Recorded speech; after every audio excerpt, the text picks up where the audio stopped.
This podcast is part of the Zero to Hero Podcast Network. AvenuePodcast.net. Hello, all my beautiful people. It's time for another fun episode of If You Give a Dad a Podcast, and I just want to say thank you for tuning in to this episode. Whether this is your first time listening or a long time listener, welcome to the show. So this week I have with me a really special guest. It's somebody that I've talked about quite a few times on the show when talking about Diamond State Wrestling, and you've heard me tell the story about my first time backstage. Well, this is one of the guys that I was talking with backstage, and I'm talking about Jase Osei. He is a wrestler who is from London, England, and he lives in Texas now. We'll kind of talk about that, about how he got over here, and all of that. It's a really interesting story. I think you guys are really going to enjoy that. So in this interview, we actually didn't get into my notes a whole lot. It was just a fun conversation, and I love it when episodes end up being like that. They're always so much fun. I hope that you guys enjoy this, and make sure that you stay tuned to the very end of the show. I actually have a special announcement coming from Original Geek. We've had Nick Helms on the show multiple times, and I've got some cool news that's coming out, so make sure that you stay tuned to the end of the episode for that as well. And for those of you who are here just to listen to the Jase Osei episode, welcome. I hope that you enjoy what you hear, and I hope that you stick around and listen to some of the other great episodes I have here as well. So, if you guys are as excited as I am, then let's get this show on the road.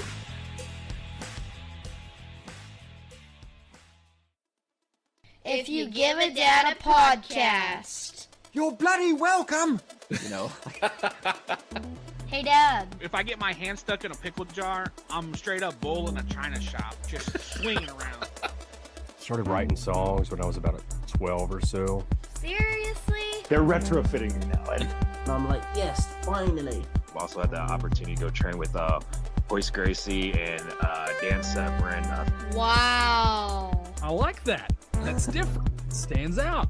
That day I took my very first bump and it was fun. There's only one section to go to first, toys. Bro. I was like, no, man, surely this guy's not booked out that long. I haven't laughed that hard since I was a little girl. What? Man, this guy won't shut up. And just a reminder before we get started here, make sure that you like, share, and subscribe to iGadap wherever it is you're listening to. Hit that notification bell so you are notified when a new episode drops. Also, make sure that you go out there and rate and review this episode. Tell me what you think of it. And the more people that do that, the more likely I am to be recommended to somebody else. Now, on to the show. All right, everybody. This one is going to be a lot of fun. It's one that I have been planning for a little while now. I've talked with him kind of back and forth since I met him. I think it was, I want to say it was like August is when I met him. And, yeah, it was in August. And so I'm very excited to have this guest on. He is from London, England, but he is based out of Texas now. And the first time I saw him was at Diamond State Wrestling. You've heard me talk a lot about Diamond State Wrestling. We might talk about that a little bit on here as well. But I'm talking about Jase Osei, the Ronin. Man, how are you doing tonight? I'm doing absolutely great. How are you doing? Doing good. I am setting out here, and it is a little colder than what I like. But you know what? I found a way to bundle up, and I'm good. All right, good. Yeah, because I was going to say, I think we're not feeling it like that yet. I mean, it's cold. Right, yeah. It's cold, but like, I think we haven't got the worst just yet. So I'm happy about that. Like, I'm not too sure about if I'm going to be happy that it's going to be snowing. Yeah. But we'll definitely see how that goes. Well, I mean, it definitely affects travel, because I know you do a lot of shows and stuff on the weekends, so you probably have to travel a lot. And, even with me, like this weekend is Northwest Arkansas Comic-Con. And luckily, it's about 10 minutes from my house when the weather's good. So even if it's not great, I am going to leave in plenty of time to get there so I can enjoy all of that. But whenever the weather gets bad, it's you got to take extra precautions. And like I told you, I had to take time off from work today. to, make sure that I was able to make it home, because most of the roads here, they said, were iced over by 8 o'clock in the morning. And that's when I, start my day. Wait, so with that, when is the ice going to melt? Like, when is it going to be like, because it's kind of crazy, because for us, we're looking to get that in mid Sunday, and then it's going to be over by, I think they said like mid Tuesday. So it's kind of, you guys are getting it in. So like, you got like, did they say like probably on Monday, that's when it's going to be, the worst of it's going to be over? Well, we actually have another round coming in on like Sunday or Monday. I think Sunday evening or Monday morning is when it comes in. And luckily I'm off work on Monday due to the holiday. And then possibly they said that it could be bad Tuesday here as well. So what the Comic-Con, do you think they'll still be on, or do you think they'll probably like, have to adjust? Well, I mean, I'll still be able to be there. I mean, like I said, I'll just have to leave a little bit earlier to make sure that I can get there on time. I've been keeping up with everything that they have on their Facebook page, and they said that, they're still planning to have it like normal. They got it all set up today. I'm actually going to wait till Sunday to go, because everybody ends up going on Saturday. Yes. And so Sunday, there's not as many people there, so the lines aren't as long, and you get to talk to people a little bit longer. Yeah, I think I went there. I don't know if it was a Northwest Comic Con, but I know I went to one Comic Con in Arkansas. Okay. I can't remember. I'm pretty sure it was in Northwest. It was in Little Rock, Arkansas. Okay, yeah. So that's the Arkansas Comic Con, and the Northwest Arkansas Comic Con is in Rogers. Oh, okay, cool. Yeah, and now I know exactly which one you're talking about. So that actually, and funny enough, I wish it would have been next weekend, because I'll be performing in Rogers, Arkansas for Mountain Wrestling. It's actually at the same venue. Dang it! Like, that actually makes me so mad, because it's like, and I guess it makes sense why the wrestling show was put in that weekend, because it wasn't going to come. But it's like because I'm going to be traveling to Rogers next weekend. And it would have been nice to be at a Comic-Con, because like the reason why I love that Comic-Cons and stuff is like, even in my house right now, like all the artwork that's there, I think it was all the stuff open Comic-Con, there was like a few artists there. Okay. That were like, they had some awesome stuff, and I was like, okay, yeah, definitely have to get it. And then I met Ninja Johnny there, because I'm a big Ninja Turtles fan, so that was great to kind of get some signed prints from him and so forth. But you're actually going to be really jealous then, because Northwest Arkansas Comic Con has all 4 of the original voice actors from the 90s TV show there. Oh, that is such a bummer. Yeah, I'm going to get to meet them. I'm going to get to meet Kurt Angle. I get to meet Jimmy Hart, so that'll be cool. I also get to meet, I don't know if you ever got into Power Rangers or anything. Oh, but, yeah. Rocky will be there. Yeah, so I'm pretty stoked about this. This is probably I think this is my 3rd year going to this one. And they've always had really cool guests, and I've met some pretty interesting people, and I've actually gotten a few guests for this show by going there. Like, I've had some voice actors from anime come on the show, and I actually got to meet the guy that plays Wedge from Star Wars, and I need to reach back out to him, because he actually wanted to be on the show, and then something came up and he wasn't able to do it. So maybe I should reach back out to him again. But yeah, I love going to these things, because you never know what's going to happen, and you get to meet all these cool people. Yeah, no, I remember I met the voice of Captain Obi from Fire Force, the English version at okay. Oklahoma. I think we were at the Halloween con, because I was wrestling for NCWO. And then I met him, and then I got a signed print, and and then I got to steal. It's kind of like I guess it's like a steel print.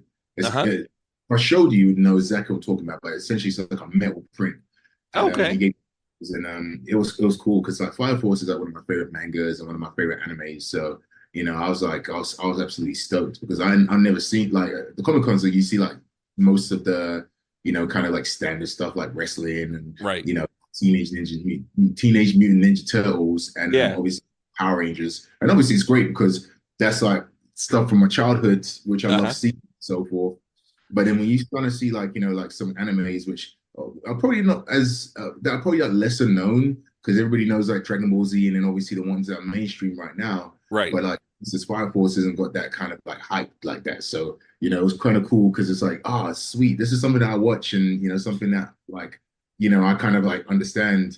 Yeah. And it's just cool to kind of like it was just kind of cool to just like see, oh, sweet. This is like someone I actually really know. So yeah. I mean, I actually started watching a little bit of Fire Force. I haven't gotten too far into it and everything. Have you watched Soul Eater? Have I done what? Have you watched Soul Eater? A long time ago. That's an older one, isn't it?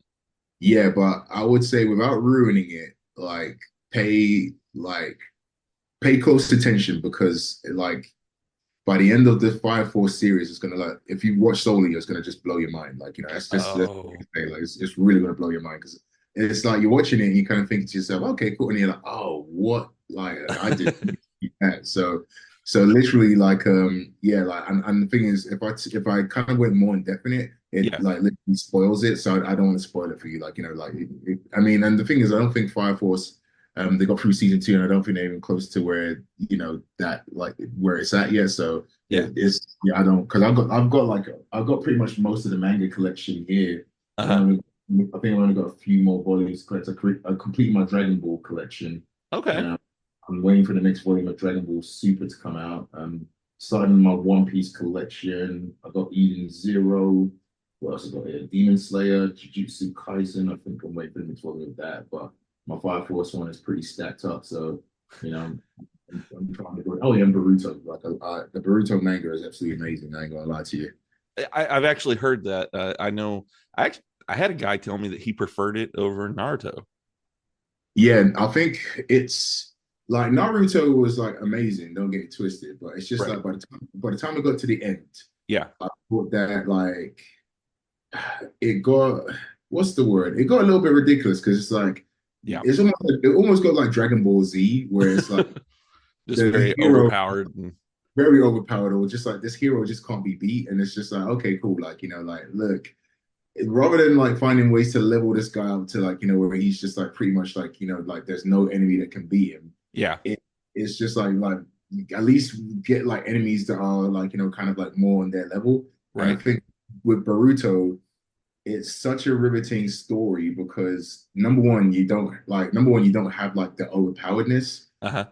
Number two, you have this pretty much this struggle with, you know, this kid trying to find their own identity rather than trying to be like their dad. Right. And I think that's just a really great dynamic to have, because it makes an interesting story, because then you're seeing like, you know, Boruto's choices. He's not just your standard protagonist who just does everything right.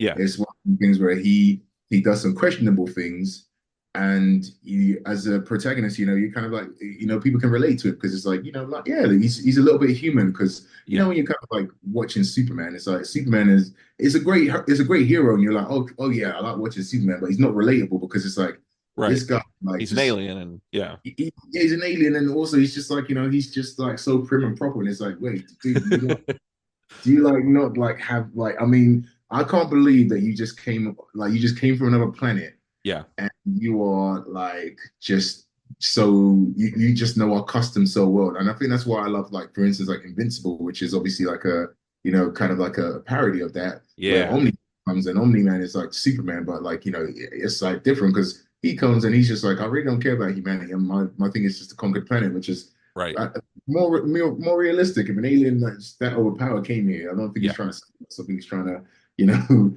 I think to some degree it's like, you know, I'm better than you guys, so let me take over for a while, you know? Right. Yeah. Yeah. I do agree with you there, but I will say this: when it comes to Superman's side, that's one reason why Smallville was probably one of my favorite shows whenever I was a teenager, because it did give him a more relatable feel when you saw him growing up, you know, in Smallville. Yeah, no, I would definitely agree that, because it's like, with that, you kind of, it's almost like watching Peter Parker's Spider-Man, like, you know, that you see the kid, you know, growing up with superpowers. And, you know, that's pretty much the struggle right there. Like, you know, like just growing up as a teenager, and you know, you got all these like things happening to you that you just don't understand, you know? And I think, yeah, no, that's actually really true. I really did enjoy Smallville. And to be fair, it was like, I mean, people don't give it enough credit because without Smallville, like the Arrowverse, like the Flash and them shows, that's really where those that came from, because that was, I think Arrow was the next one after that, wasn't it? It was. And it was like it came from Smallville. And so, I think people like that show right there, I think it needs a little bit more respect because it actually, spun off a lot of great content from DC, where to be honest, I actually prefer, like, I mean, I don't like ripping on the DC movies, but if I'm being completely honest with you, I feel like the DC shows and especially the cartoons, like all the cartoon movies, like blow all the movies out of the water by far. Like, I think my last DC movie that I watched was like Batman versus Superman in the cinema. Oh, okay. Actually, no, I'm lying. It was a Justice League. I watched that in the cinema. Okay. I said, you know what? I'm actually going to wait for every DC movie to come out on, like, on DVD before I actually watch it, because that movie was so disappointing. I was like, I can't do it no more. I can't waste, like, and it was only $5 to go to the cinema over here. Yeah. I was like, I can't waste that $5 to go and watch a movie that's subpar. And I think the Marvel actually has the opposite end of the spectrum, where their movies are actually like really decent for the most part. Well, for the most part before. Right. And their TV shows and their cartoons weren't as great as they could have been. You know what I'm saying? I agree. Yeah. I think now it's actually kind of even now, because some of the movies from Marvel, I guess, I mean, I understand where they're going, but it's almost like, yeah, like, what are we doing right now? Like, it's just kind of feels like all these limbo movies that came out. And I think really where they started losing me was when the Eternals came out, because I was like, that movie, I mean, it was, half of it was like, the first half was like, oh, okay, this movie actually isn't that bad. Yeah. And the second half, I was like, wait, what's going on? We have we have these creatures who are essentially the first Eternals. Yeah. And all of a sudden, he's just gone for half the movie and then comes back at the last minute when this god level creatures coming out of the earth, and then we have the betrayer, and it's like, bro, this is what like, wait, what's the story here? Yeah. I will definitely agree with you on that, and it got to the point where I think the last Marvel movie that I sat down and watched would probably, I watched Guardians 3, but I didn't watch it in theaters. I watched it at home, and it's become, I'll just watch it on Disney Plus when it comes out on there. I'm not going to spend the time or the money to go to the theater to watch any of them really anymore. And, it's just because the quality has gone down on them. But when they first started, Marvel was head and shoulders above DC when it came to the movies. And their TV shows have always been, DC's TV shows have always been, superior, I think.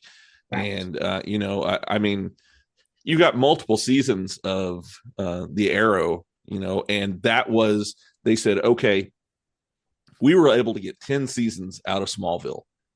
Let's see what else we can do. And they had already kind of brought in Arrow. I mean, they had a different guy that was playing it, because I believe it was Jensen Ackles. No, not Jensen. I'm sorry. It wasn't Jensen Ackles that played him. He played a different character on the show. But they had another guy, and then they brought in Stephen Amell to play Arrow in the Arrowverse show. And dude, he was so perfect for that gig. I mean, I really liked the way he portrayed it.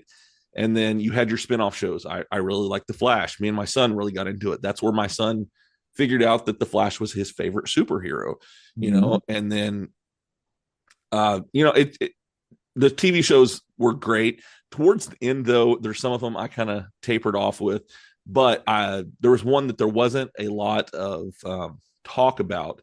And I got to say, it's probably my favorite one. And that was Legends of Tomorrow. See, with Legends of Tomorrow, I'm a little bit. I'm very torn. Okay. Just because I feel like the first 5 seasons, like, we have a show here. Yeah. After that, I was like, you guys are losing me a little bit, because like at this point, I get obviously we have to change of the guard, like, it's not everybody's gonna stay the same, right? But it's just at some point I was just kind of like, I didn't understand the enemies. Like, okay. I didn't get what the like, so I'm in here and I'm thinking to myself, okay, we have a lot going on. Like the Flash, it's like, okay, and even then with the Flash, like the current season I'm watching, it's like I think I'm on season 7 or 8, which I believe are the last 2 seasons of Flash, like up until season 9. Yeah. And I feel like it kind of got the same way where it was like, we now have such a complex enemy that I'm like kind of losing it, because not so much because of the enemy being complex, right? But just because I just don't know how we got to this point. Like in terms of I've been watching the show this whole time. Yeah. I don't know how we got to this point or why we got to this point. Yeah, I can feel, I definitely can agree with you on that. The last season of Legends was probably, like you said, there was a lot of changes on that one. There was a lot of new characters that they brought in, and I don't feel like they developed them enough to become a regular on the show. When it first started out, you had, I think there was 5 of them total, in the original part. And then little by little, each one of them were kind of falling off on the show. And by the end, I'm like, this isn't even really the original cast for the show. And so I didn't have as much love for it. But out of all of them, I think I enjoyed that one the most, especially whenever they had the stuff with like Damien Dark, whenever he was traveling through time, and making all these different things. And that's one of my favorite scenes from that show is whenever he comes back from the dead. I believe that they were trying to find out what happened with it's the Russian guy that they couldn't kill. It's in history books. I can't remember what his name is. What's it? Oh, I know it wasn't Rasputin, was it? Rasputin, yeah. And so they were trying to figure, they were in the era of Rasputin, and it turned out that it's Damien Dark, and as soon as he comes up out of that coffin and comes back to life, Mark Morrison's song Return of the Mac starts playing, and I was like, that is so perfect. And so that's always been one of my favorite scenes from that show. Yeah, no, I remember I watched that, and then because I can't remember if that was the same season where Damien Dark's daughter starts dating was it Ray, wasn't it? It was Ray, yeah. It was Ray. And so like, and I remember I did enjoy that season. Again, it was just by the end of it, I was just like, yeah, what, like I was just like, wait, who is the enemy? Like, I kind of get it, but I'm like, just like what, like I like, and I think it kind of reminded me of what She-Hulk Hulk was, where like She-Hulk was almost, it wasn't like a superhero show, it was almost like a satire, almost like a sitcom. And I thought to myself, okay, cool, but I think She-Hulk kind of marketed itself that way. How Legends of Tomorrow is kind of like, it started off a certain way, but then it kind of started becoming something very different. Right. And I was like, I get it, but at the same time, I'm just like, maybe it was just me anticipating. It's like, okay, when are they going to get to like, when are we going to get to like, the enemy and like, what's going on and stuff. Well, not to say that it needs to be action, but it was just like if a movie alludes to it and it doesn't get there, or no, should I say TV show alludes to it and it doesn't get there, then it's kind of like, okay, cool. Like I'm not too sure what to do. Like the Flash, I loved it because it was like, okay, cool. Like we're always converging to a point. Yeah. Even though at some point I kind of did feel like it was like, okay, like I think it was like either after season 3 or 4 where it's like, okay, like who's the second enemy going to be? Like there's a first half of season enemy, right? To the main boss. And I think after a while, it's like, okay, cool. The first time you do it, it's like, yeah, cool. But then the second, third time you're like doing it, it's like, okay, cool. I think this idea is a bit played out now. So like, we can, maybe we should go in a different direction. But I did like what they were trying to do, especially season 7. And I think it's the mirror dimension where Iris got trapped. Okay. I was kind of digging that. And then I kind of got busy and lost track. So I said, I need to go back and go and watch it. But yeah, no, Legends of Tomorrow is it's a hard one for me because as I said again, the first 5 seasons I was definitely on board. I was into it and all of that. But then I think after that 5th season, I was a little bit confused as to what's going on. But even again, it suffices to say that even still, I think that their shows definitely are better than Marvel's, and their cartoons especially. Their cartoons Marvel's can't touch theirs Right. at all. I don't think there's not even one that Marvel can say, hey, we're better than. Yeah. And I like having Max because I've got all of them. Oh, on HBO Max? Yeah, it's got all of the cartoons and stuff on there. I mean, all the Batman stuff. It's so cool. I mean, that's if you want DC, that's pretty much where you go. In fact, actually, when I came home today, my daughter wanted to watch one of the Suicide Squad movies, and it's the one that led to John Cena having his own show for Peacemaker. And that I like that one better than the first Suicide Squad. Yeah, no, for sure. Like I remember watching it, and I was thinking to myself, I remember when I was first watching it, I was like, "What am I watching?" You know, like, it started off so I think when you watch a movie, right, you're kind of expecting like, okay, we're going to build into something, but this one just came out the gate hit, and I was like, let's see where this is going. And I thought to myself, hey, this is actually a pretty enjoyable movie, a pretty enjoyable cartoon. It's relatable because it's like, okay, like this is like a bunch of misfits. The first one, I was like, first of all, we have like Will Smith, who's like the ultimate good guy. Like, I can't look at Will Smith ever as a bad guy. Yeah, I get that. I could never look at him and just be like, yo, this is a bad. It was that part was just unbelievable already, and he wasn't even acting like a bad guy. Like he was just acting like a guy that we still kind of had sympathy for, which maybe he was being Will Smith. He was being Will Smith, and I was like, look, if this is meant to be about like bad guys, well, dude, like, I'm not really buying it. Like I think the best person in that movie was Jared Leto as Joker. Oh, okay. And I think, to be honest, the one thing I loved about the original movie was I loved the fact that the twist came at the beginning.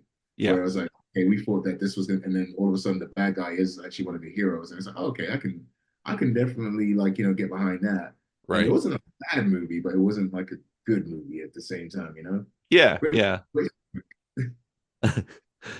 Well, man, so we've kind of went completely off the rails on what I was going to talk to you about on here tonight, but I am loving this, just talking about comic books and anything like that really is a easy one for me. And in fact, when I first met you, I believe when I walked up, it was backstage at the Diamond State Wrestling show, and you were talking to Angel Camacho. And it might have been Xander as well. And you guys were talking about Disney movies. And after that, we got into anime and things like that. So, I knew as soon as I met you that you were going to be somebody that I could just have like a full-blown nerdy conversation with. And I always tell people that. I think people don't really expect to kind of like see that from me, like, in terms of like, hey, like this is going to be like a guy that you're going to have like nerdy, because obviously like when you meet me, you see this kind of like probably a big, like, jock extra jack dude. And I've been telling people like, I've been a nerd from like the get-go. I'm probably more nerd than I am jock, and like that part of like, and I guess like that's probably why I kind of like gravitated towards wrestling. Just because it allows you to kind of become like, almost like your own hero. Like you actually get to make this character that you kind of like saw on TV, and you're like, oh man, like I wish I could be this guy. And it's like, well, now I'm wrestling, I can be this guy, Exactly. And I think it's one of those experiences that you can't, unless you're like a nerd. Again, the thing is just like, I know there's many people out there who aren't really like nerdy or like, into fandom like that, which is great. But, unless you're like a nerd, it's really hard to kind of explain. Yeah. And I mean, I've been a big anime fan from when I was younger, like, love cartoons, like, I'm a big computer geek, game geek, like, it's just one of those things where that's been, a big part of my life Just because, like, as I say, growing up as a kid, there's a lot of stuff that I found as an adult that I didn't know about myself as a kid, like, like having, like high functioning Asperger's and, being ADHD and OCD and, kind of like those things. And I was always kind of like, like prone to like a lot of that, just the nerdy kind of fantasy stuff. And it was stuff that kind of helped me, number one, grow up, but then also it's stuff that helped me like socialize and make friends and so forth. Because had I known that when I was young, I don't know how hard it would have been to have made friends. But because I had like a lot of in common with people of my age group and so forth, it was great. It was great for me to then like kind of use that as my platform to become a more social person. Yeah, and I think the great thing about it as an adult now is just seeing how almost, because I feel like before, when I was younger, like being a comic book nerd was like kind of seen as a bit of a taboo. yes. But I think the role has almost kind of been reversed to where liking comic books and liking video games and so forth has actually become the cool thing now. And I think it's great to see that, because back when I was growing up, like that wasn't the thing at all. Well, one thing I'm noticing is a lot of people that I never knew liked that stuff that I grew up with or grew up around. They like that stuff too, and the thing is it, like you said, it wasn't cool, so nobody talked about it.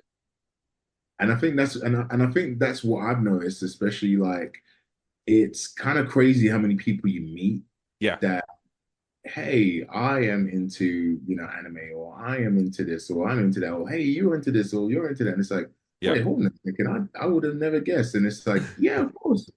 And I think it like, especially like me working in, my shoot job is working in a school. Okay.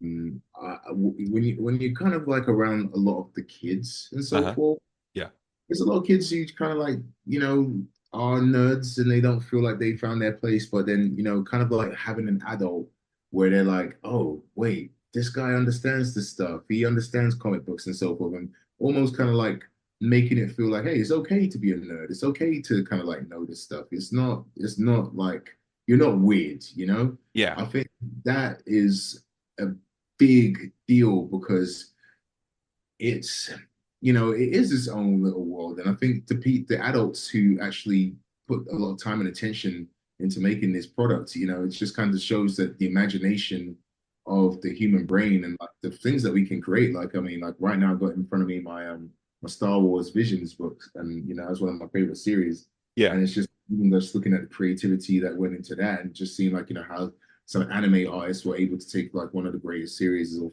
all time and just reimagine it. Yeah. It's just a great skill. And I think, that's why I try to encourage like a lot of the kids, just like, hold on to that, because you couldn't be that next, comic book creator. You could be that next person that makes the next great show like that, the next generation grow up loving. So yeah, take it and run with it, Yeah. I kind of try to do that with both of my children too. My daughter used to be big into anime and stuff. She kind of got out of it and everything, but she still, she knows what it's about. And but my son, on the other hand, he still absolutely loves it. He's started creating his own stories, like comic books and stuff, in fact. And I try to encourage both of them to do, keep those creative juices flowing. He does that. My daughter is huge into music now. And so I try to encourage them to, keep doing that stuff, because, it can take you a long ways, if you do stick with that. And I've also noticed with a lot of the kids now, especially when it comes to boys, about my son's age. My son just turned 12, and it's the cool thing now to like anime. And so he actually is the one who kind of bullied me into getting Crunchyroll. Hey, look, let me tell you right now, he is an absolute. That's a great purchase, because I ain't gonna lie to you, like even though, to be fair, I'm not gonna lie, I was about to go and make that purchase. And I think a lot of the animes that I actually really want to watch and like right now on YouTube. So, like, for instance, I'm big into Undead Unluck. Okay. And then right now, I'm the only thing I think I want to watch right now, which is probably on there that I might get it for, is Solo Leveling.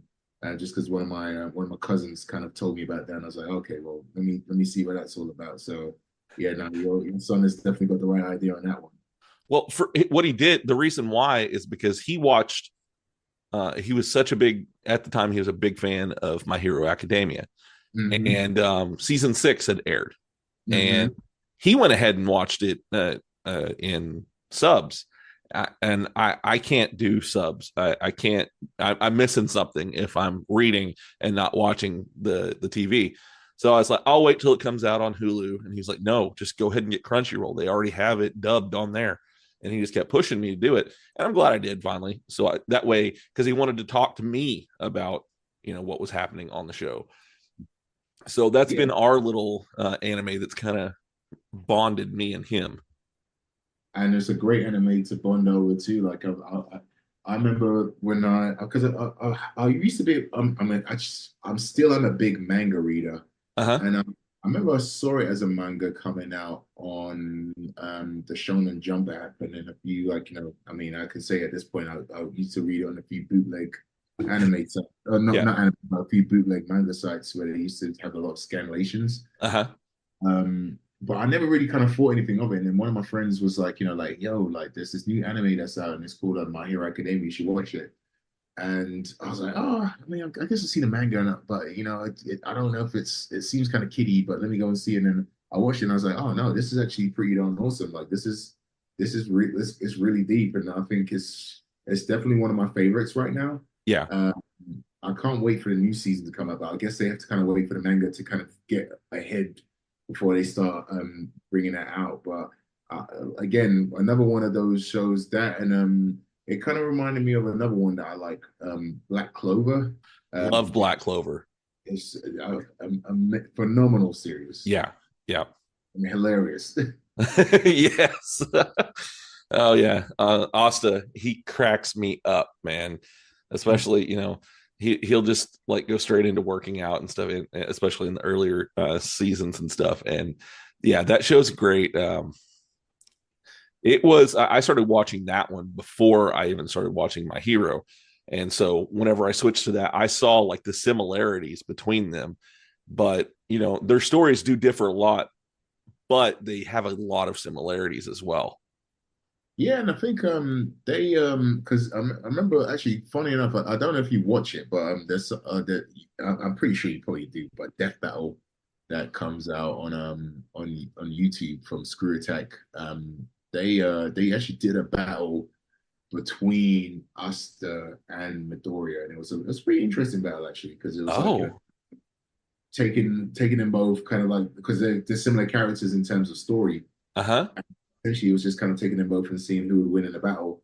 And it was actually pretty interesting. I'll leave you to watch it rather than spoil it. Just to let you know that that's out there. And I think it was actually in this current season that they just finished. I think it was one of the earlier episodes. Maybe it came out around. Might have been around September, if my memory's correct, but I'll probably not make it up. And what is it called again? Death Battle. So it's Death Battle. Okay. And it's by Rooster Teeth are the ones that own it. Okay. I'm writing that down so I'll remember it. If I don't write stuff down, I will totally forget. In fact, I have in front of me a notebook, and I write down stuff, questions that maybe I'll ask. And as I'm going, I'll write stuff down that way in case we talk about something else. And I will say, since we've been talking, I have not asked a single question on this, and I'm loving this. Yeah, no, listen, I'm sorry. I do tend to make people go down rabbit holes. So do forgive me. Oh no, that's totally fine. The show is called If You Give a Dad a Podcast. Anything can happen here. So I love this, and that just means that if we don't get to these questions, then I'll have to bring you back on again in the future so we can get to those questions. Hey, look, as I said again, you can bring me on as many times as you want to. Yeah. You said that you're into Dragon Ball Super right now, right? Mm-hmm. And so you said are you banging the manga for it, or you've probably already watched all of what's been aired, right? Oh yeah, no, I watched that ages ago, years ago. So I have a little bit of a brag. I haven't announced this on my show yet, but I'm actually on Monday. I'm recording with the voice actor, the English voice actor for Beerus. Oh, dude, like what's it? When is that going to air? I haven't figured out when it's going to air yet because I do have a couple episodes like banked, and so it'll be a little bit, but I will announce it and I'll shoot it to you that way you know when it's coming out. Yeah, you have to let me know because that's going to definitely be one of my favorite episodes. Oh yeah, so I've gotten a few cool voice actors now. I've got J. Michael Tatum, which plays the voice of Ingenium's brother on My Hero. I can't think of his name right now. Tenya Ida. He plays Tenya. He also did he was the voice of Scar on Full Metal Alchemist Brotherhood. And then I had the guy that plays Tensei Ida a few months ago. His name's Phil Parsons, and he's also the voice of Nappa. So I've had a few really cool ones, and I'm starting to get more anime guests, and it's like I'm nerding out every time it happens. Hey, no, but you know what that is? That's a testament to how good the podcast is, because to be able to get like that level and that caliber of like voice actor onto your show, yeah, that you like, anybody who's listening to this, that number one, you should be tuning in, and number two, if you are on this show, then you are absolutely privileged. So like, thank you for having me on the show, because to be in that same echelon of person, that's actually like a big deal. Well, man, I appreciate you saying that. I put my all into this show, and it's nice to hear, people say stuff like that. I've seen in the last year, I think I've seen almost 150% growth when it comes to listeners. So it's growing. The show has haven't even hit 2 years on this show yet. So I can't wait to see where this goes. I mean, I can't wait to see where it goes too. I'm just happy to even just be a part of like even an episode of just seeing the evolution of it. So yeah, that's again, if anything, if I'm the one that's like feeling honored right now. So thank you for having me on. Yeah, man. I like I said, we met and I instantly hit it off with you, and I knew that you were somebody that I wanted to bring on here because we could talk about anything. And once again, I know you're saying that, but thank you for being on here. Hey, no, shoot. Because I think like, the funny thing is, I think when people like, kind of meet me as a wrestler, yeah, they kind of assume like you're going to have this larger than life personality. You're going to kind of like be this person that's kind of unapproachable. And I'm not going to lie, I'm a pretty shy person. Like by nature, I'm not like a really like social person like that. Not to say I'm anti-social, but I get like, a lot of, I get shy around people. Yeah. But at the same time, I always know that, we're human beings, and, right. You treat everybody like a human being. And even though like, yes, people may come to like watch me wrestle and they might be paying to see me. Yeah. It doesn't mean that all of a sudden, like, I'm a different species than they are, like, and right. You always have a good conversation with people. Yeah. And because you never know, like, what, you never, like, especially when somebody's coming to talk to me, right? I don't know what they've been through that day. Yeah. Like, this might be, them coming to watch me might be like, literally, if they got fired at work, or they're having some, like, maybe a family member's passed away or so forth. And this was, them trying to kind of cheer themselves up. So if you come and all of a sudden you just shoot them down in some way, that's probably like the worst thing that you could do, because the thing is, people are like, well, you don't know if that's the case. Well, you don't know if that's not the case. Right. And so I just always believe in just like, hey, look, you know what? Just be a good person to people. And when I say be a good person to people, it's not like there's a framework in terms of like, this person's a good person, this person's a bad person. Right. It's just like, like, hey, look, if somebody's coming to approach you for a conversation, yeah, just like, you don't have to be a jerk to them. You don't have to dismiss them. You don't have to make it seem like that, their presence is making, is inconveniencing you. You can just give them a smile and you know what, even if you're not feeling it that day, like, you might be trying to get somewhere, you can just be nice about it and be like, look, you know what? I love the fact that you are coming to talk to me and so forth. I really have to get out of here. but 110%, is there anything I can do for you before I leave, And I think that's just that's my, and I'm not trying to, and I think any other wrestler or any other person who's in wrestling that's hearing this, I am not trying to tell you how to act. Like, don't take this as me trying to preach to you and so forth. But that's just how I kind of take to it, because I remember, like, when I was watching TV and I was watching wrestlers, like, I was definitely in their position at one point, and now it's the roles have been reversed. Yeah. And I know how I would have wanted to be treated as a fan. So I want to be able to do that same thing for the people that come and watch me. Right. Hello everybody, I apologise for butting in on what you're listening to, but I wanted to introduce you guys to a brand new podcast called the Tiger Nexus Podcast. I'm Tiger, and I'm the host. I'm mostly known for the Tiger Tales YouTube channels, where you'll find stories and fan fictions that I write and read to you guys. I'm also a co-founder of the Three Range Bro Studios, but I wanted to dive into this whole podcasting thing. I'm a content creator, and I adore making content of all sorts of varieties, and I want to interview people that enjoy and make content as well. And we're talking about all sorts of things, from TikToks to YouTube to story writing to storytelling, podcasts, movies and TV shows, all forms of content you can think of, I want to interview people about. So there's going to be lots of different variety. So make sure you check out the Tiger Nexus Podcast on YouTube and Spotify. Right. Yeah, I mean, I had Luke Langley on here recently, and he said something towards the end that, I feel that way, especially when it comes to even newer wrestlers and stuff. He said something along the lines of he wants to be the veteran that he wished he would have found whenever he first got into wrestling, somebody that you can come and feel that you can talk to them, and be approachable, I mean, that's a big thing is, make sure that people feel comfortable approaching you to come and have a conversation with you. Mm-hmm. And I think that's really, like, looking at, I guess, like, social media and just the way that people kind of treat it right now. So before, when we had social media, it was like, you just wanted to use it to kind of stay in touch with people, or like, to kind of see some stuff. But now I feel like everybody is on it to try and, be the next big thing.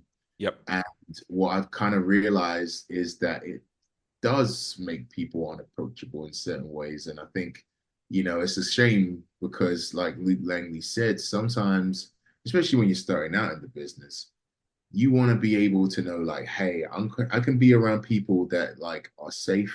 Yeah. And also people that, just are nice people. But if you meet that first person and they aren't really, like, nice to you, it then gives you, like, a bad taste in your mouth about, like, what have I gotten myself into? Like, am I really wanting to do this? And, now can I go and approach people? Do I trust people and so forth? And it can give you, like, a little bit of anxiety, because then you're like, I don't know who I'm going to make mad, because in the first meeting where I thought I was being like I thought I was being polite or something, this person just literally just, kind of like either tore my head off or just made me feel like I was just making, I was inconveniencing their day.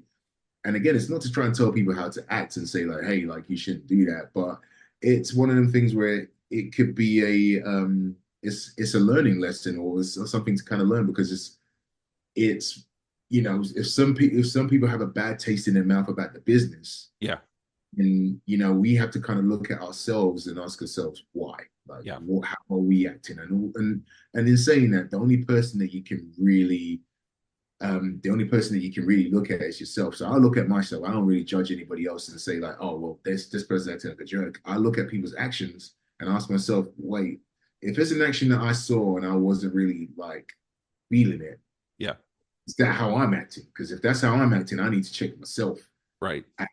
Because I don't want to be viewed as that person. Not to say that I'm trying my hardest to be inauthentic, because I'm very adamant about my beliefs. I know who I want to be, and I know my core values and my core beliefs, and I'm very, adamant about that. Yeah. At the same time, it's like, I know that part of my core beliefs is, being nice to people. And, I feel like with young fellas that are, kind of in the game, because I've only been in the game for 4 years, so I would never count myself as like a veteran by any means, or like, kind of, this this big deal. And to be fair, I'm about to turn 37 like next month. So, who knows how many years, like, that kind of gives me left in the business. Yeah. To say like, like, oh, what's, this big deal. But there's like a few younger fellas who come into the locker room and stuff, and they'll be like, hey, like, Mr. Jase, Osei, sir. And I'm like, well, don't be weird. Like, we're in the locker room, you don't have to call me sir. You don't have to. I'm not here to, like, I don't need my ego stroked. Yeah. Like, if anything, I know the people, like, I come home to my wife, I've got my family back home. Yeah. I know the people that, like, those people love me and they adore the ground that I walk on, just the same way I adore the ground that they walk on. Yeah. I don't need you to make me feel like I'm anything special. You know what I'm saying? I've got people that make me feel that way. Right. We are in the locker room. We are colleagues at this point. We're not like you.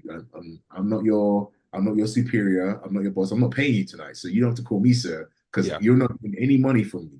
We are colleagues, so you're getting paid the same way I'm getting paid is the same way you're getting paid. You might be getting paid more than me, even. I might getting paid more than you. Doesn't matter. Our money's coming from the same source. We are in the same locker room. We're on the same show. We're going to be wrestling in the same ring, even if it's not against each other. So at that point, I don't know how that makes me different from you in this moment right now. Maybe you might be wrestling on a different show than I am, bigger shows. You might be getting signed soon. You might be looking at getting signed. You might be on some big indies. Okay, great. But we are on the same show. And so therefore, you don't have to call me sir. You don't have to, like, be weird or, kind of like stroke my ego, try and hold my bags. And again, not trying to throw shade at anybody. I'm not trying to say, like, there's people that have done this or whatever, because I know that can be misconstrued as like, oh, this guy was like, I'm not trying to say that. Like, if there's people that feel that that is the etiquette, then 110%, I dig it. Yeah. But at the same time, that's just not me. So, like, I always tell them, like, when you meet me, don't do that, because it doesn't make me feel comfortable at all, and I don't feel like I can truly get to know you if that's what the intention is. Your intention is, hey, you're trying to get to know me on a level. How can I get to know you if you're coming to me like, almost acting like I'm your master or something? You know what I'm saying? You're right. Yeah, that makes sense. So yeah, and I guess that's my take on it. Like, and I firmly agree with Luke. Like, that's probably one of the biggest things I wanted to make sure, because I mean, when I got into this business, I was when I had my WWE tryout in 2018, and after that, that's when I kind of started getting into it. And if I'm being honest with you, I wasn't even like planning to like become an indie wrestler. Like I really only did it. I really only went to wrestling school because WWE was like, hey, learn more of the basics, and we might invite you for another tryout. So I was like, oh, okay, cool. Like, like, shoot, let me just try and learn some basics. And them again, hey, look, I'm in the school and the basics, can I come back for another tryout? So I wasn't even trying to become like a big name on the indies, or like, trying to do all that stuff. Yeah.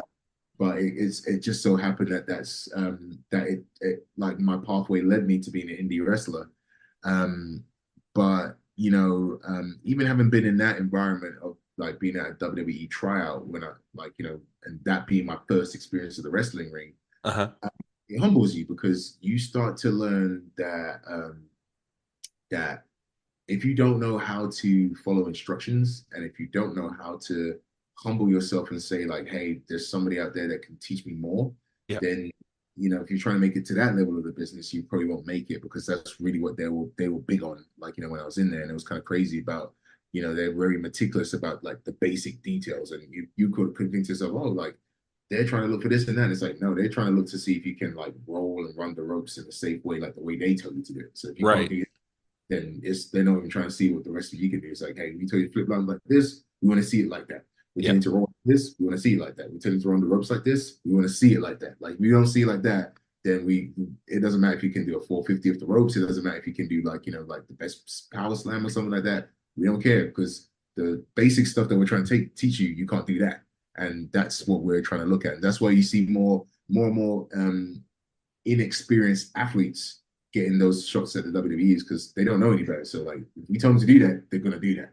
Yeah. And some of the people that we bring in that are like, kind of like more experienced, we tend to come in with like habits that need to be broken. And it's not to say like, hey, that's people on the indies or like stuff can't make it, because that's not true at all. Because there's a lot of great talent out there that's getting signed and stuff. Yes. But in my case, that definitely seemed to be what the feel was when I got my shot and my tryout. And it was a great learning experience because it helped me, especially like getting into the indies, just kind of like learn a lot about like what etiquette and what I need to focus on being on the indie level as well. Yeah. Well, and with some of the people who have never been in, they get to mold them into exactly what they're wanting. There's no, like you said, habits from doing something somewhere else. The habits that they're going to form is the habits that they are putting on them. Exactly. And I think it's the same as like, kind of like with college football. Like, I played for Baylor University, and I was fortunate enough to be picked up from London, England. And a lot of it was because we could, mold this, fresh off the boat Englishman into a good football player. Right. And again, it was more of those things where it's just like, like habits that have to be broken that, kids have been learning from, almost middle school or even like Pee Wee football up until college. I'm coming with those, like, those same things. Just like you literally got like a new mold. So essentially what I'm learning at college is essentially what I'm learning about football. And that's where you get like a lot of guys that said I didn't play football until college, or I didn't play football until the NFL. And, I got a chance because it's easier to coach those people because they don't know any better. And for the lack of a better word, it's like whatever you're teaching them is what they know. Yeah. And so therefore they're gonna be up to speed with what the coach needs faster than other ones, because the other ones you're trying to change. They might have come in with like, raw talent and a general framework of how like, the sport works. But then there's those little nuances where it's like, yeah, you do this, but if you did this, doesn't make you better. Yeah. And then you have this fight of, well, do we kind of like accept some of these things and just say it's okay? Or do we really just try and harp on that stuff to, kind of do well? And then the player or the athlete has the choice of, hey, do I listen to my coach and kind of like hear what they're saying because they actually might be trying to make me successful? Or do I just keep on doing it my own way because that's what got me here in the first place? And it's, no way is wrong. It's just, it's going to be a way that's going to keep you where you want to be and a way that's not. And that's where I kind of say that's where that choice is yours, and you have to kind of make it like, like, hey, if you get to where you feel is your destination and you want to stay there, you have to kind of like ask yourself the question: is what I'm doing right now, is it helping me stay there, or is it helping them get me out the door? Because like, especially when you're talking to people that are paying you the money, right? They're very, they're big sticklers for what they want, and to be honest, from my experience, college, WWE, MMA, and all that stuff, I don't think I've seen it be any different. And if it is different out there, like 110%, like show me and let me know, because I love to be wrong, but I again, when you've seen it so many times, like it's a trend, and I think that's really what I've kind of like I've found out about just the sports world in general, to be honest. Yeah. So you've brought up a couple of things here that I did want to talk to you about. You said you played at Baylor. Now, did you apply for college there, or did they reach out to you? How did they find you? Well, I had a coach in England that had seen me play football in Finland, and he told me to send out my my game film to different colleges. And I first was like, I'm not too sure, just because at the time I was 25, so I was I would have been an older student. Yeah. And I hardly had any experience playing like American football. Yeah. And so I kind of thought to myself, I mean, I could throw my name in the hat because it doesn't really, that I got nothing to lose, but I didn't really expect much out of it. Right. And then I guess crazy enough, I got a lot of interest from some college teams, and I would spend time speaking to a lot of them, and it was surreal because it's like, you're speaking to like a lot of these schools that are like, on TV, and you're like, wow, I'm speaking to their coach and so forth. So it just felt like a little bit of a surreal moment. Yeah. And then Baylor reached out to me and they wanted to bring me on a visit, and then they kind of just said like, well, rather than bring you out for a visit, if you just say yes to coming to Baylor, we'll just give you a scholarship. And I was like, oh well, you know what? Yeah. And within like 10 minutes, I got the scholarship letter. And then, wow. I guess I'm going to Waco. So it was a bit of a surreal moment, especially being like I was going there as a 25-year-old freshman. Yeah. So that was just a crazy experience that kind of happened out of nowhere. I really didn't expect that I didn't expect it to go like that, but 11 years later, and look where I'm at now. So right. It's been a great experience because it got me to Texas. Right. Got me find my lovely wife. I've got like a lot of friends. We experienced some of my best friends who are there. Like, shout out to Kyle Fuller, who just became O-line coach for the University of North Carolina. So okay, yeah.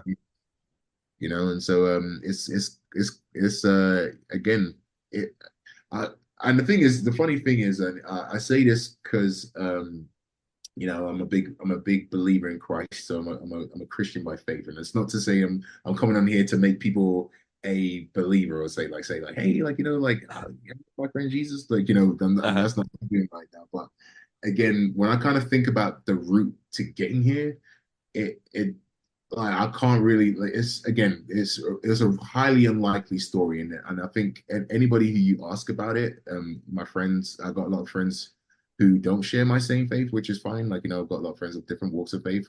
But even they, it was a very highly unlikely situation that brought me out here. And again, 11 years later, and look where we're at, Right. Yeah. No, I totally get that. It was meant to happen. Yes. Yeah. There was one other thing that you brought up, and it was your WWE tryout. I kind of wanted to talk to you about that a little bit. Now, did they see that you playing football? Did you reach out to them? Did they reach out to you? How did that all transpire? And kind of tell me what it was like. Whoa, I mean, and the funny thing is, this is gonna sound totally odd, and so, like, take it for what it's worth. Legit, my wife one day was just like, hey, should I fill out this WWE application fee? And I was like, yeah, why not? Like, I don't even know if much is going to come of it. She did. And then within 4 weeks, I get this email in my inbox, like, from the WWE saying like, hey, you're invited. So I remember I was at work at the time, and I saw this email, and I was like, I forwarded it to my wife and said, hey, can you check this and just make sure that it's not like, me being fished or hacked, or like, right. I don't know if this is real. And she saw it, and she was like, what? And then she went through all the links on it, and she was like, no, this is real. They've actually going to fly you out to Florida. And I was like, no way. WWE tryout. This is absolutely crazy. And the funny thing is, like, a few people from my tryout are actually there, like Trick Williams.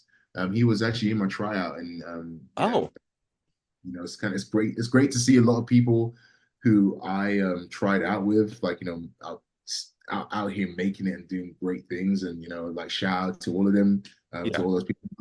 I'm not gonna name drop because I don't want to make it feel like I'm trying to get, like, clout, but like, you're good, man.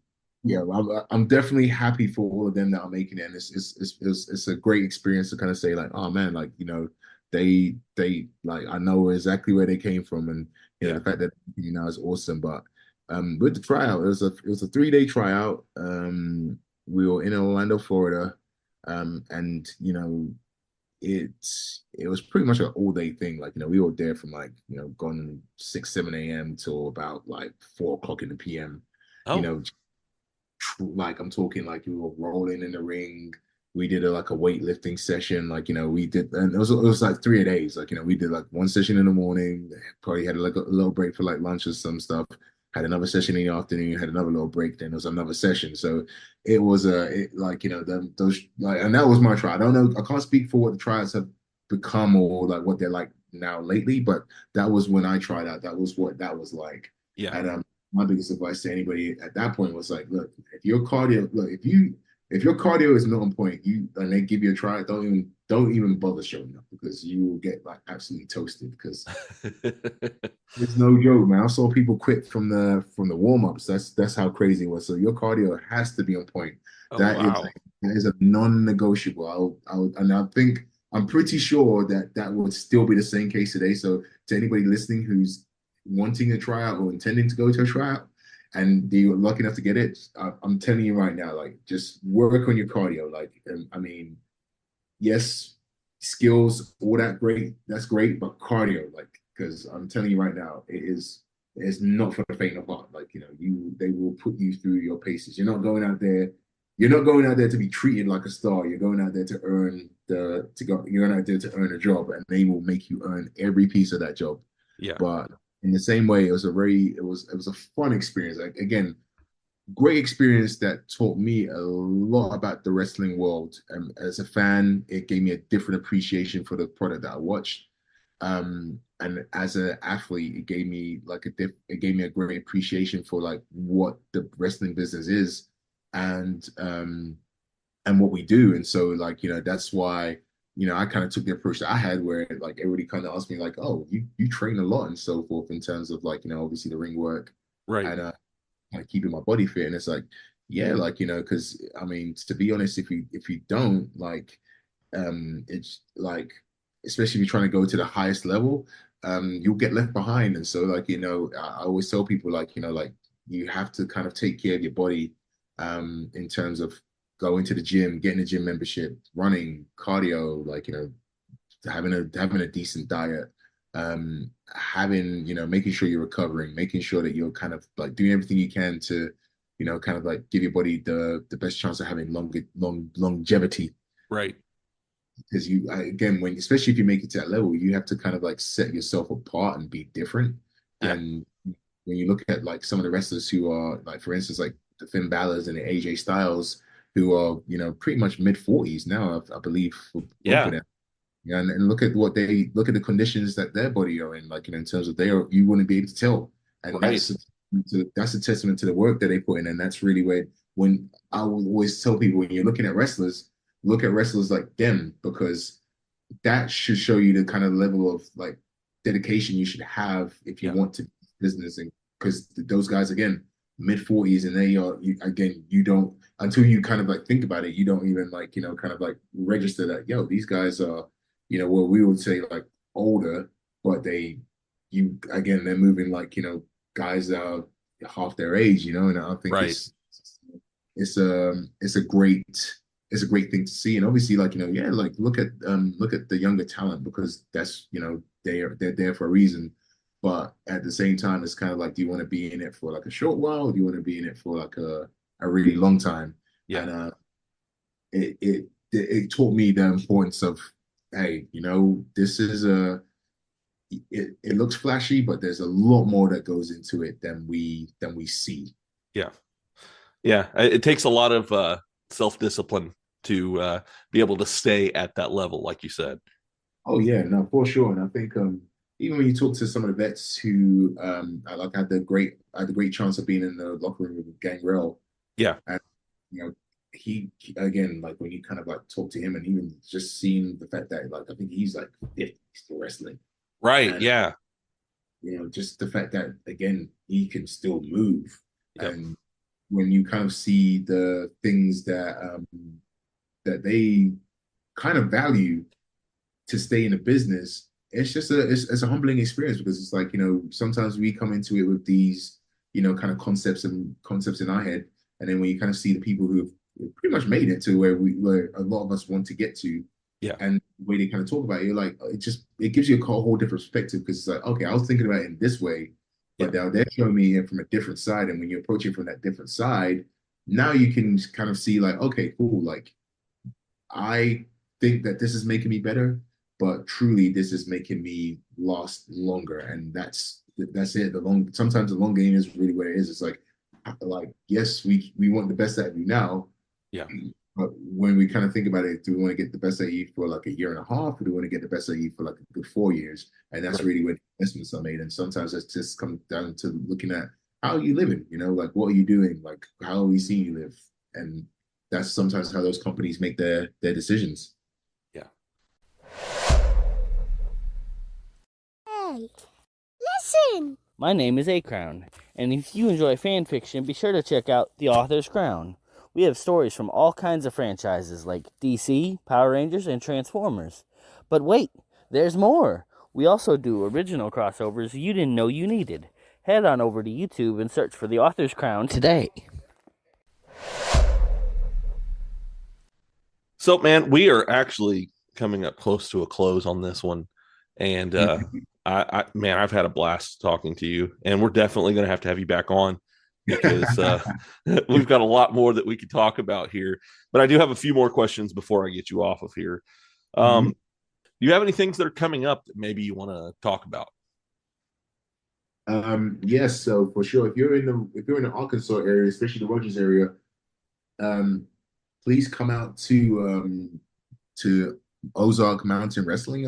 I'll be there next Saturday. Also, actually, the day before that, I'll be wrestling in Texarkana, Arkansas, for HypeCon. Okay.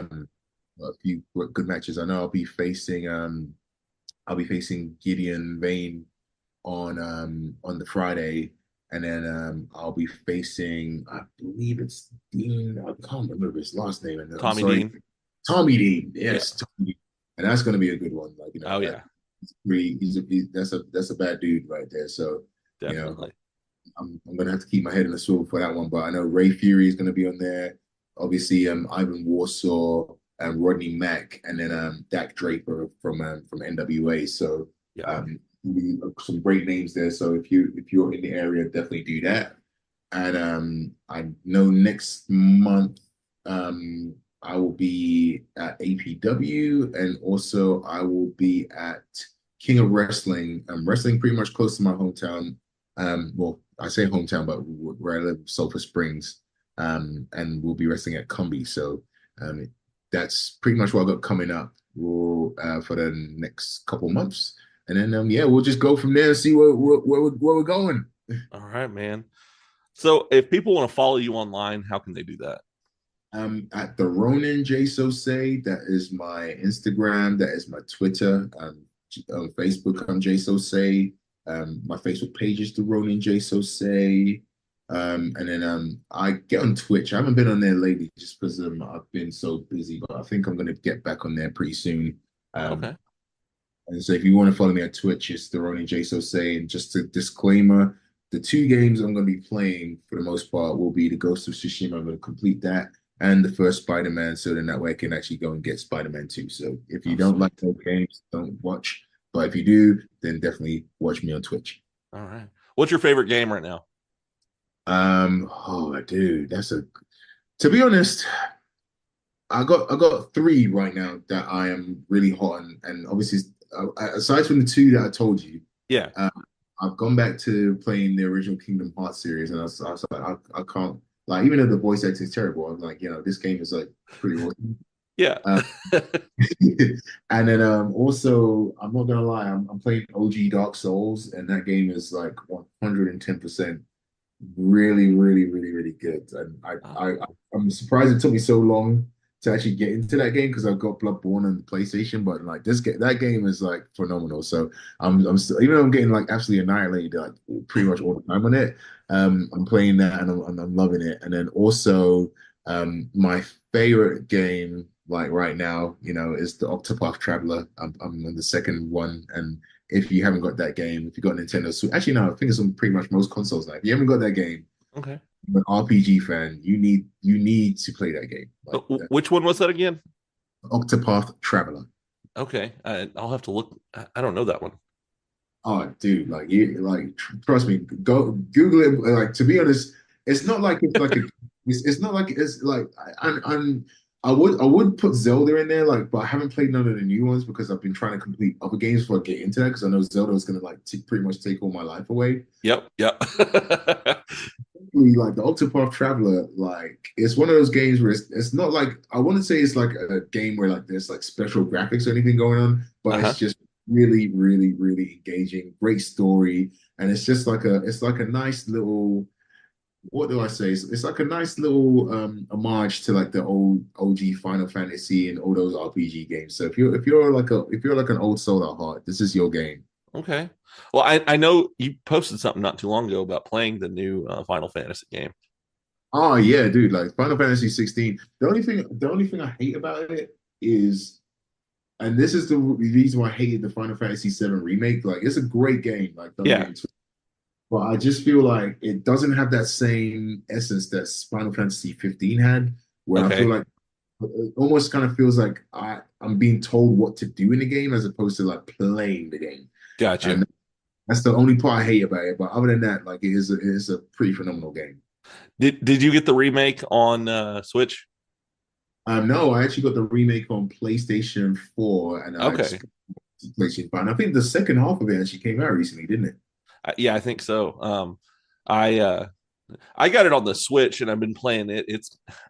I still love the game, man, because that was the one that I grew up playing was Final Fantasy 7 and Final Fantasy 6. And then as I got older, it was when PS2 came out, and so I got to play Final Fantasy 10 is still one of my favorite ones as well. But yeah, I'm actually enjoying it with my Switch. It's funny. I found a lot of games that are older, and most of the games that I've bought digital copies of on my Switch are from like PS2.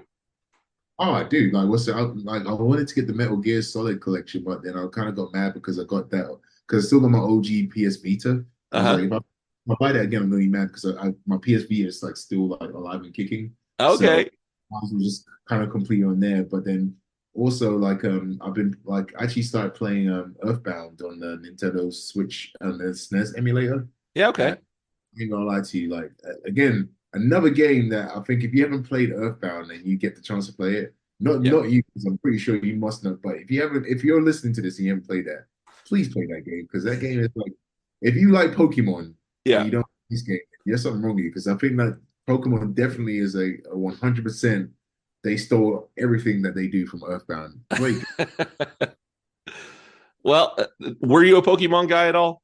Oh yeah, still am. Like and that's why I love Earthbound because I was like when I play, it's like, yo, this is like Pokemon about the Pokemon, like Yeah, So yeah.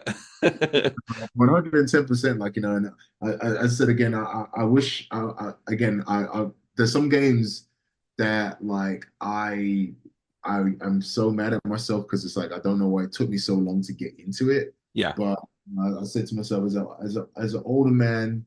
Like I definitely have an appreciation for it, and it gives me a chance to have like some quiet time. So, I know a lot of wrestlers when they're not wrestling, they try to kind of find like other shows. It's like no, for me when I get downtime, I'm taking it. I'm playing my games. Man, I totally get it. I actually have I think it's a cool setup out here. So I do the podcast in my garage, and I have the one side. It's my podcast area. I've got all my toys. I've got some. Funkos, all that fun stuff. I got all my setup, and then directly across, I've got a futon with a 55-inch, and I've got a PS2, a 360, a PS3, and a GameCube out here right now. And so I'm having fun out here. Oh shoot! I was gonna say like, what's it? Like I'm pretty sure like your kids and stuff must be really mad, but don't let them touch the GameCube because. That is like a piece of history. Like I ain't gonna lie to you. I think I still have mine in England somewhere, but that was one of those consoles where I was like, I can't believe they dropped like it literally has some great games on there. Like I'm hoping that they make a GameCube emulator for the Nintendo Switch. That would be cool. Would be cool. Like I think 110%. The Nintendo Switch, if you don't have one right now, like get one because it's like one of the most I love my PlayStation 5. Yeah. But I ain't gonna lie to you, I think I played my Switch a little bit more just because there's like it's it's such a versatile machine. It's got some great games on there, some hidden gems. I just Yeah. think Nintendo just does a really bad job of marketing their stuff because I'm like this console right here is actually like an absolute like it's one of my best purchases I ever made. Oh, so for me, mine was a COVID buy. I didn't have anything to do, I didn't have anything to do, and my son had one, and I was kind of like, oh, that's kind of cool. Well, then my wife was like, okay, well, we're stuck at home, and so she bought one for me. And I was like, okay, this is really cool. And the first game I got was Link's Awakening, the remastered version of it, because it was a Game Boy game, and I played the mess out of that whenever I was a kid. And so she was like, well, what game do you want first? And I had to go with that. I even like, to be honest, I actually wanted to play that because like I was interested because I played that game even though I think on my Nintendo's and its Game Boy Advance emulator, I'm halfway through the Oracle of Seasons. I think it's done. And I'm like, okay. Actually, yeah, I'm halfway through the Oracle of Seasons. But yeah, I wanted because the thing is, I was like thinking to myself when I saw the links, when I saw that remake, I don't know how. Like, I'm just intrigued to see how they were able to, how they were able to remake that game and like what they. Again, that was probably one of my favorite because I remember the first Zelda game I ever played was on the SNES, and that was obviously A Link to the Past. Yeah, and to be honest, even like I know everybody talks about Ocarina of Time being like that game, but I'm like I don't think that even touches A Link to the Past, if I'm being completely honest with you, because A Link to the Past was like a masterpiece like of a game, like and I think it was way ahead of its time. Right. But yeah, I'm actually intrigued, like and also, how do you get so lucky to get a Nintendo Switch during COVID? Because I swear, when I tried to buy one, there was like none left. Oh, like my wife is magic. During COVID, she was finding things that nobody else could. And like she was like setting on Best Buy's website waiting for them to drop again. And like she like knew the time and everything. And she was one of the first people on the website ready to go to get it. And she got me and my daughter both one. Oh, dude, like that's absolute, like I ain't gonna lie to you, that's absolutely amazing because I had to literally wait because I remember it was me and my missus, we were on our anniversary, and we had to wait till Black Friday of that year. Oh wow. Well, okay, so I went with the Switch Lite. I didn't go with the actual full-blown Switch because I was like, I don't need all the extra stuff. I want a handheld console, so I went with the Lite.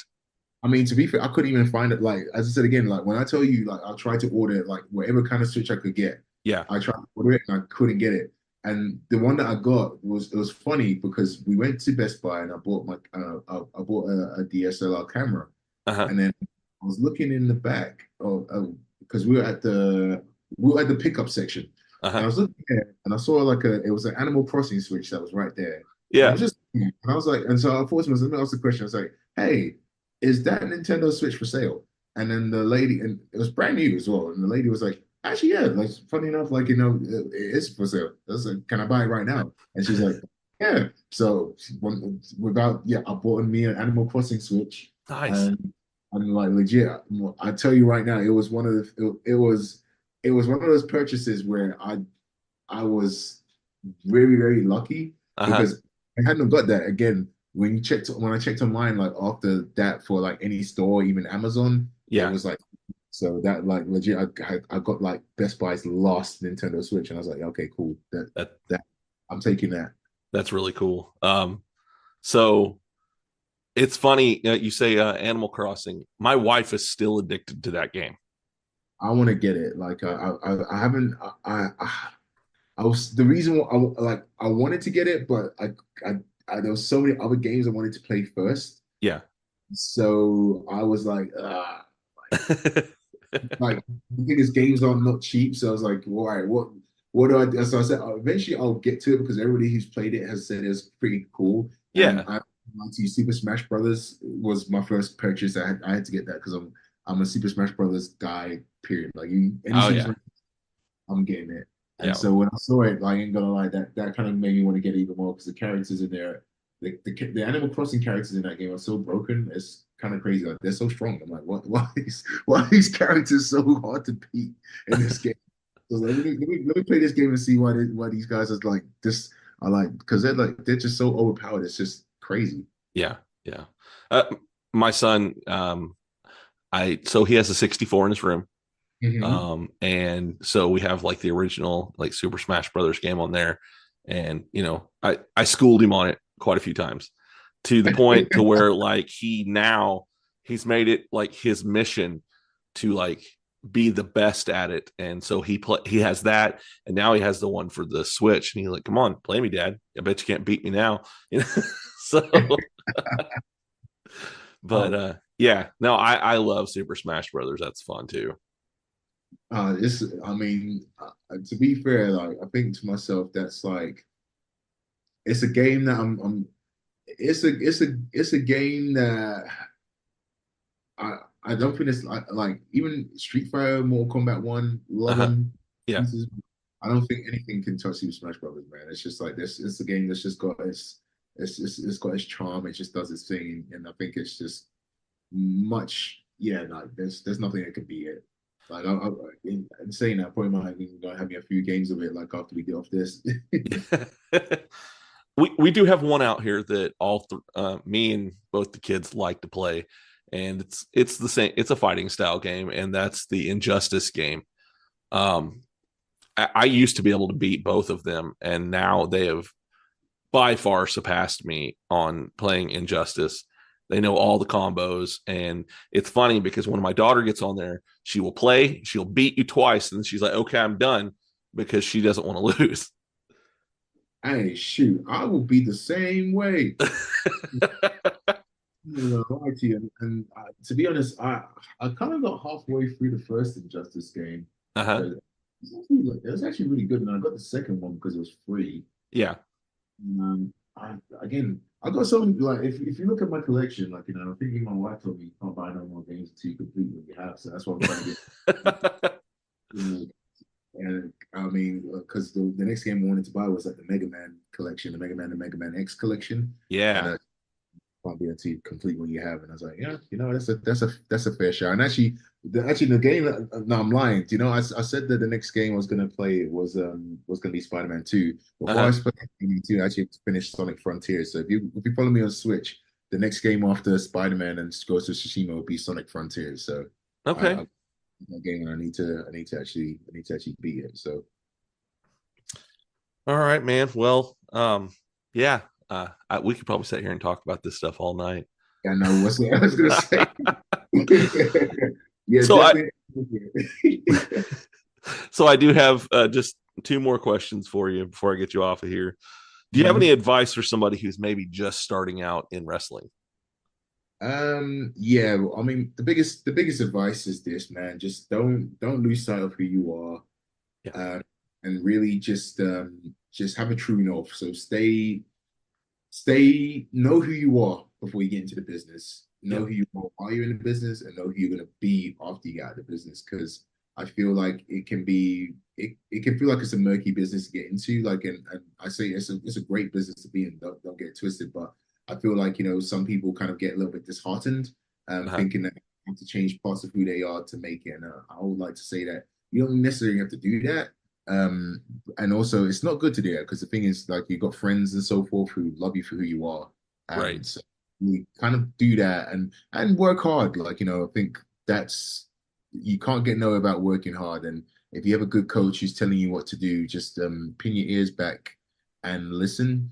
Mm-hmm. And if you're willing to do that, then trust me, you will go far. Because again, I think one of the biggest things, I wouldn't say I'm like the most talented wrestler out there, but I'm one that listens very well. And because I do that, it's taken me to various different places and heights. Yeah. And people ask me, well, how do you do this and how do you do this? I give them the same advice. Listen, just don't talk more than you hear, and you'll be fine. All right, man. And do you have any final thoughts before I get you off of here? Any final thoughts? Not really, you know. I mean, that will require you to think at least a little bit. I don't do that much.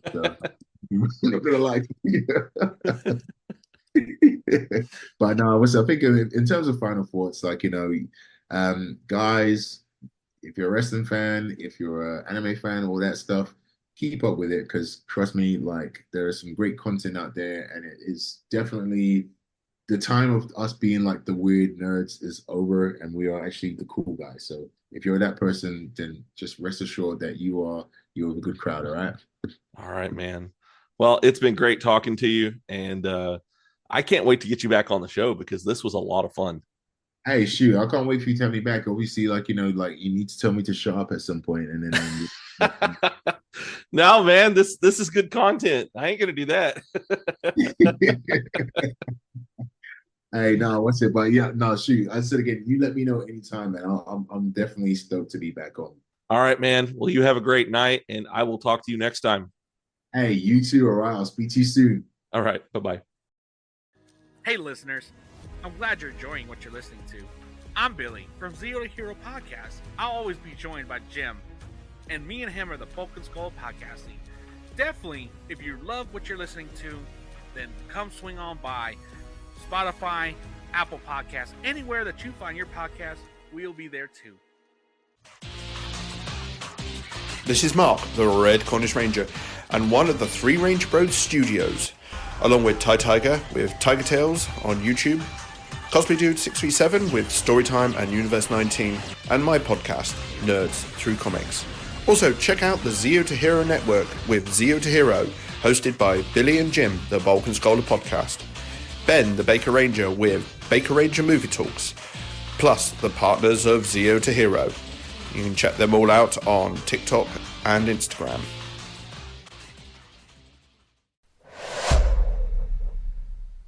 All right, everybody. I hope that you enjoyed that episode with Jase Osei. He was amazing to have on the show. I really enjoyed that. He is, and I think I told him this even, that was probably one of my favorite conversations that I've had here on the show. And I can't wait to have him back on here in the future. And, probably get to see him wrestle at some of the shows that we have around this area, because he has been known to show up at Ozark Mountain and at Diamond State Wrestling. So hopefully I'll get to see him again here really soon. So next week's episode is actually going to be a big treat. It is a man who was on 25 episodes of The Walking Dead. He is the voice actor for Beerus in Dragon Ball Super. He was amazing to have on the show. He was a great conversation as well, and I think you guys are going to enjoy hearing what he has to say next week. I'm very excited to talk with him, and that is Jason Douglas.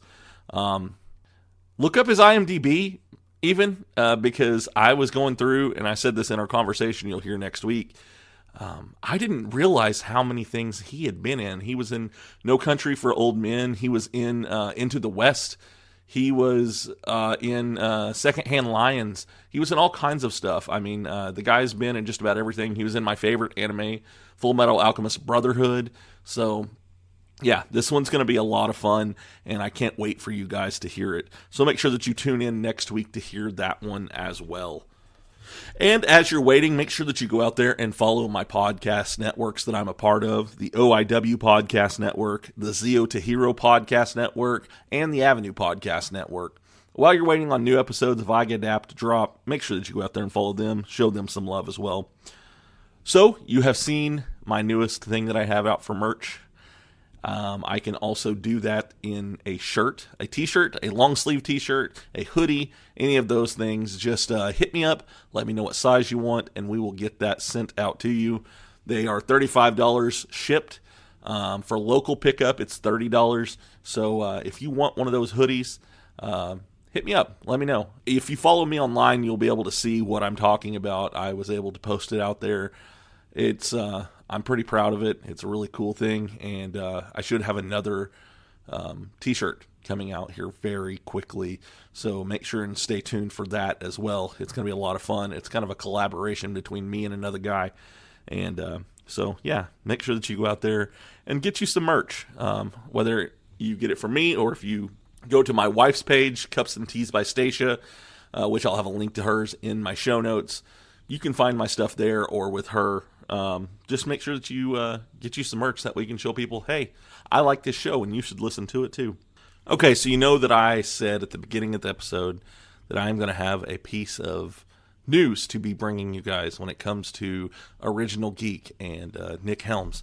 Well, he has given me the pleasure of bringing you a big piece of news that is coming out of the Original Geek people, Original Geek Comics.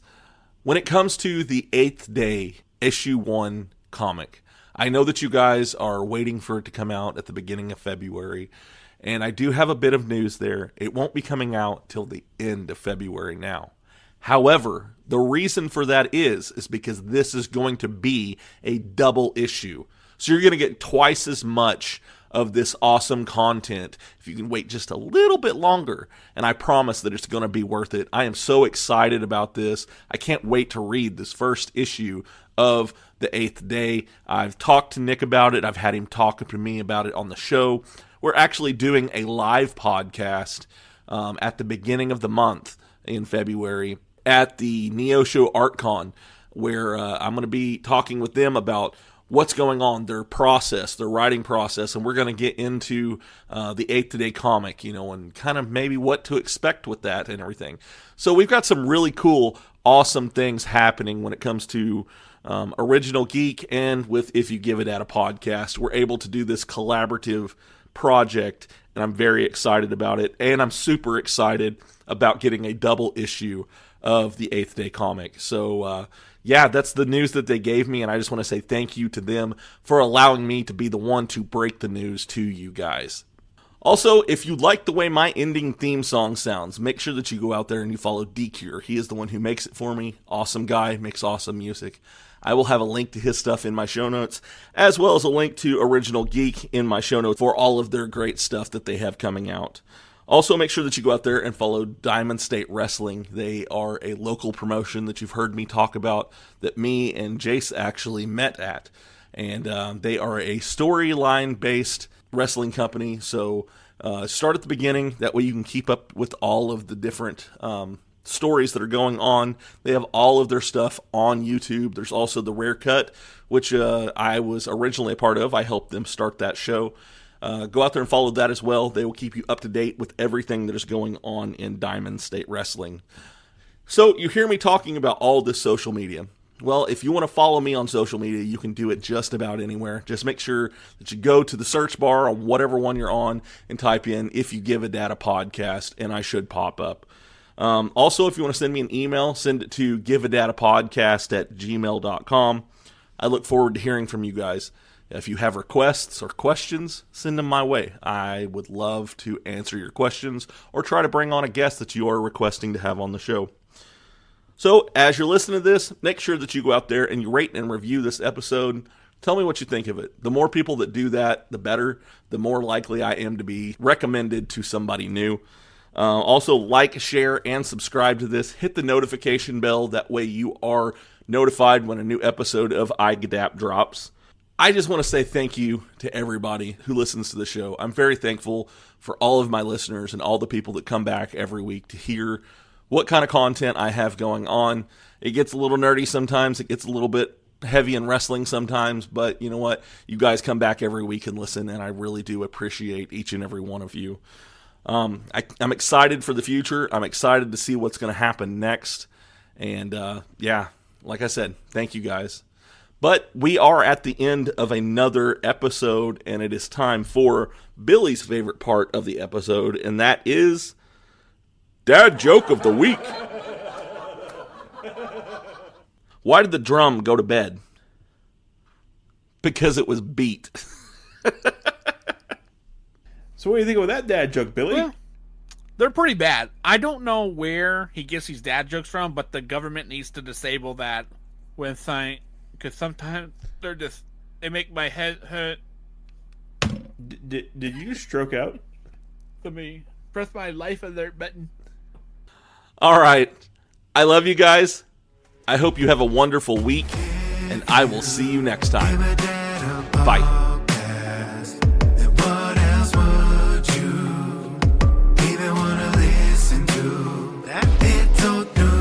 If you